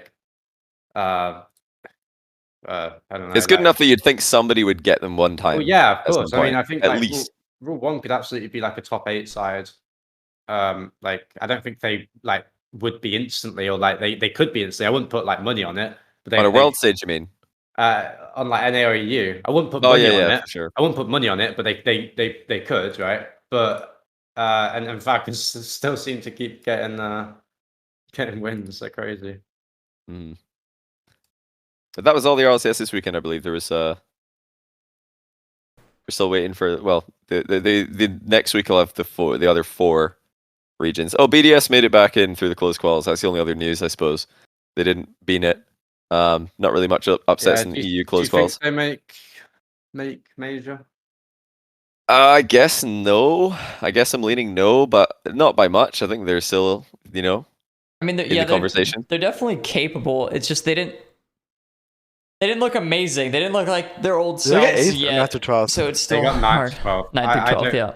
I don't see 12th, yeah. I don't see it. I think they looked well. I mean, they lost to Moist 3-0 to go 9th, 12th after actually beating Oxygen in the group and only losing out on top seed in their group by 1 game differential in a head-to-head tie. So they weren't far off winning the group. They went 3-way tie for first, second, third, and then got eliminated by Moist. So tough for BDS there, but. Yeah, they're in the mix, I guess. I'm not confident they're going to make the major, but they're still in the mix. They've just got to make sure at the absolute worst that they get top 8 this time. Top 4 would put them right back in the, top I guess, in the spot. Moist and BDS are in the same group for the next regional, I think. Yeah, there's Moist, BDS. Who else is in that one? Quadrant, I'm pretty sure. Oh, yeah, Quadrant as well. Tundra. Honestly, Tundra, that's a great draw for all of those teams, to be honest. Yeah, there's no KC in there, there's no Vitality in there, there's no Oxygen in there, so they should all be happy. I agree. People like it probably is the group of death, but like I do think sometimes people hold on to like past results instead of like current face value of how teams are playing. You know what I mean? Yeah. It's like, but I guess at the same time you have to weigh in how good they could play because they've done it before. But it also depends what you think group of death means because, in this format, you're just trying not to finish last is the main objective. Don't finish last because then at least you're in the bracket. Maybe you're one series like further back in the bracket, but it's all single elimination anyway. So everybody's on their last life. So just not finishing last is the main objective for every team. Winning a group is obviously objective number 2. Yeah. And group of death. The whole group could be said to be that one. It is weird to me because it's like with that group, it's like Tundra didn't look good in the last regional year. Quadrant, they didn't look good. BDS haven't looked good, and Moist, they were decent, right? So is that the group of death? I don't like. Is it the hardest group if the teams aren't on form? It's the easiest group to win because none of the big 3 are in it, or at least the seeming big 3. Or are we just taking like the past? The past results of the team and taking it into account too much with these whole group of deaths things. Because I always see the group of death, and I never really agree with what people say the group of death is. I don't know. It never really works out to be the group of death either. Group of death would be like the hardest one to get out of to me. That's what I would think. That's fair enough. In this format, I would agree with that. Yeah. But yeah, you can have another conversation with hardest group. I mean, hardest group to win is usually like versus the team that does best in groups, not necessarily the top seed, but team with the most bulletproof early tournament record, which in EU is Karmine Corp, I believe. Although they haven't gone perfect in Swiss every time either, but they're definitely the best, most consistent. So you don't want to be in their group if you're going to try and win. Although Vitality, funnily enough, did win. They beat Karmine Corp last time in groups, so no one seems to have that ability to just sweep groups or sweep Swiss every time. Yeah. I mean, best fives are very like kind of risky almost. That means what KC and Oxygen will meet in the semi-finals. That'll be good. Oh really? Oh yeah, because who's second seed again this time? Moist and Liquid second, third. Really? Wait, is that right? Moist would be right. I think it's a series wrong. Moist would be second seed, no? Because they got way. Second. No, they got second at major. They got second at the major, so they're major getting carried. Huge. Yeah, major points. Oh yeah, you're right. ADB, yeah. So it'll be the El Splashy code if top seed in the semis and KC. El Splashy code, the classic. That's right. Yeah, because Moist have got 36 points right now. Karmine Corp have got 44. Oxygen have only got 30. So Moist are second seed still. And then Liquid have got the same as Oxygen. No, 2 more than Oxygen. Oh, that's actually insane. The Oxygen is on Karmine Corp side of the bracket. That's so unlucky for them. Or maybe they'll come second. They'll throw just so they get on the other side. 200. Yeah, actually, they need to dodge. Isn't that right, Gen.G? Yeah, exactly. Although, well, yeah. I mean, yeah, because we could have played FaZe in the quarters if we won our group, but then obviously FaZe just lost anyway. Oh my god. It lost to Matey. Well, this is the big one. Regional 2, I think, is the big one. It's usually after Regional 1, it's pretty unclear who's going to make Major. After Regional 2, you're like almost there. I think there's a couple of three teams already locked. So this is the big one this coming weekend for EU, then the week after for NA. Yeah, I mean, yeah, kind of. I always think that Regional 1's the most important, but Regional 2 is like the kind of the main. Like you could just make an argument for any regional. Yeah, you could. Depends on the team, I suppose, but yeah, this is the one. I think this is the one that will tell us the most about who's going to the major. Because right now, it always says it's very unclear. I guess that's what I meant. Maybe not the biggest, but the most. Yeah. You guys have like 43 more points than FaZe in second. If you guys make the major, what are your thoughts on taking the third split off? Just have a bit of a break. Is there like what's the soonest we could lock in like a top 3 seed? You've probably already got it. No, we're not close. They're not clinched yet. Not yet.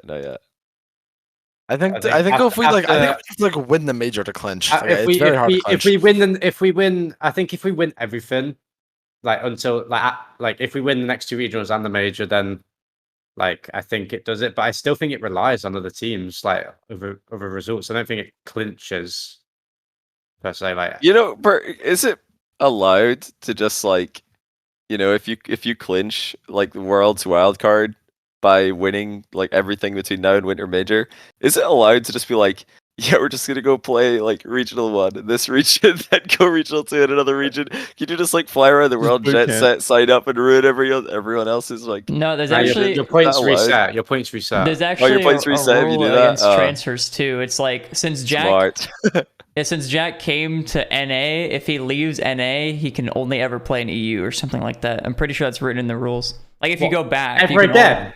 Yeah. Well, not if you just like go and like go home or something. But I know, but like but so I can't go to like OC and play now, or like Mina. Is that just this season or ever? Sorry, can you say that again, Rizzo? Ever? What is it? I wasn't warned about this. Let me. I wasn't warned about this. Let me go find it real quick. I saw a screenshot of it. Are you trying to say that if he goes back and plays in EU, then he can't go back to NA? Yeah. No, he's saying he can only go back to EU because that's where he came from. But this is sounding no. He's saying that like once he goes back to EU, now he's stuck. Oh, this was a League of Legends rule. He's just lying. He's just lying. And that's all the time we have on the episode tonight. Appreciate you guys watching on Shotcast episode 28. Thank you to apparently Jack and Chronic for joining us, CJ and Johnny for co-hosting with me. We appreciate you guys as always. If you missed any part of the show, feel free to catch up on Spotify, Apple, or YouTube. I will make a tweet about all those when it is uploaded. And with all that being said, hope you guys enjoyed. Just ends on the most outlandish statement.